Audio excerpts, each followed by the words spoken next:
Hi there, today I want to talk to you about some of the prefixes that you'll find in Esperanto. Now, prefix is a word part that usually goes at the beginning of a word to modify the root word.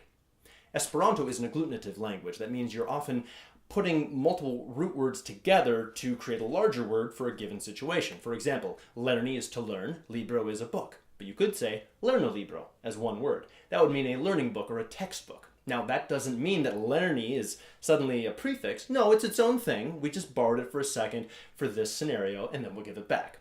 Whereas the prefixes that we're going to look at are almost always used as part of a bigger word, and mostly exist just to modify those words. Okay? So we're going to start with what I like to call the prenuptial prefixes. And I call them this because the one place you're most likely to find all of them together would be at a wedding.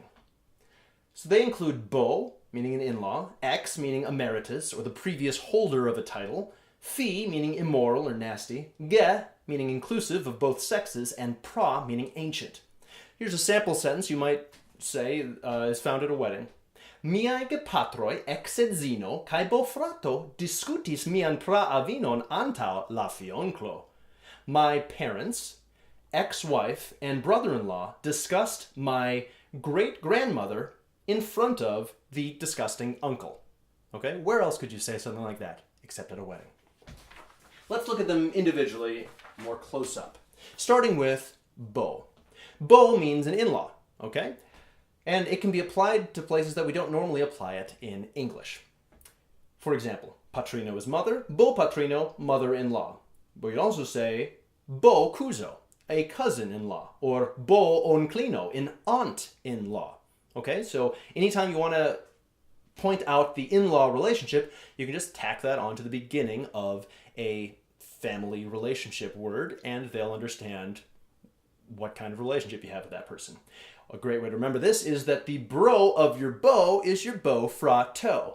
The brother of your boyfriend or your eventual husband is your brother-in-law. Okay? You can also remember the bows on your wedding dress because a wedding is when you suddenly get the influx of all these in-laws in your life. All right? Next, we have ex. All right?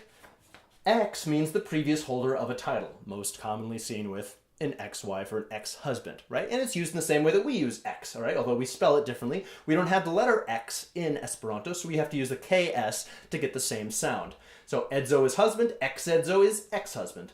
You'll also see this prefix used a lot in politics, such as ex-chef ministro, the ex-prime minister, or ex-chef urbo, the previous prime or main city, the previous capital city. Don't confuse ex, though, with exter. Exter is its own thing. It doesn't mean exter, like tarot is Earth, so it used to be Earth and now it's Mars or something like. No, it has nothing to do with that. It is its own cluster of letters that has its own meaning, okay? And you'll probably find exter more often than you'll find ex, so be ready to tell the difference and discern between them, all right? Next, we have phi. Phi means immoral or nasty, all right? That differs from ach, which we learned earlier in the suffix videos. Ach simply means something of poor quality or junky, right? It doesn't mean that it's of ill repute. You know, an achulo would be kind of a haggard person, but that doesn't necessarily mean it's their fault. Maybe they're a victim. Whereas a fiulo, a nasty person, is someone who acts disgustingly, okay? So I'll illustrate with a verb here that we can modify. Paroli is to speak. To fi paroli, to speak disgustingly would be to cuss or to swear. Whereas parolaci would be to speak poorly. Let's say you're learning a language, you're not very good at it yet, you sort of stammer your way through, you're not very good. You parolaci, okay, at that language. You speak poorly. Another thing to get it straightened out from would be fush. Okay, fushi is a verb meaning to botch or to mess up. Oh, you really screwed up that situation over there, didn't you? Yeah, mi fushis. I botched it. Okay, you can also put fush in front of a verb to explain that you botched up this thing that you did. So fushparoli would be to speak unintelligibly, maybe to stammer, stutter, get tongue-tied. But that usually has more of a short-term sense. Like I might have gotten nervous when I gave my speech and I blah, blah, blah, blah, you know, said a few things incorrectly. That doesn't mean that I, as a rule and in everyday conversation, speak poorly. It just means that I bungled that scenario up. So you can distinguish ach and fush that way, and either way, it doesn't mean I have to fiparoli or curse or swear about it when I do, or even talk debaucherously or lasciviously, right? So one way to remember this is a swear jar. You know, a lot of people have those in their home that, oh, I heard you use a cuss word, you got to put a quarter in the swear jar. You have to pay a fee when you use bad language, and fee is immoral and nasty. Next, we have ge. Ge means inclusive of both sexes.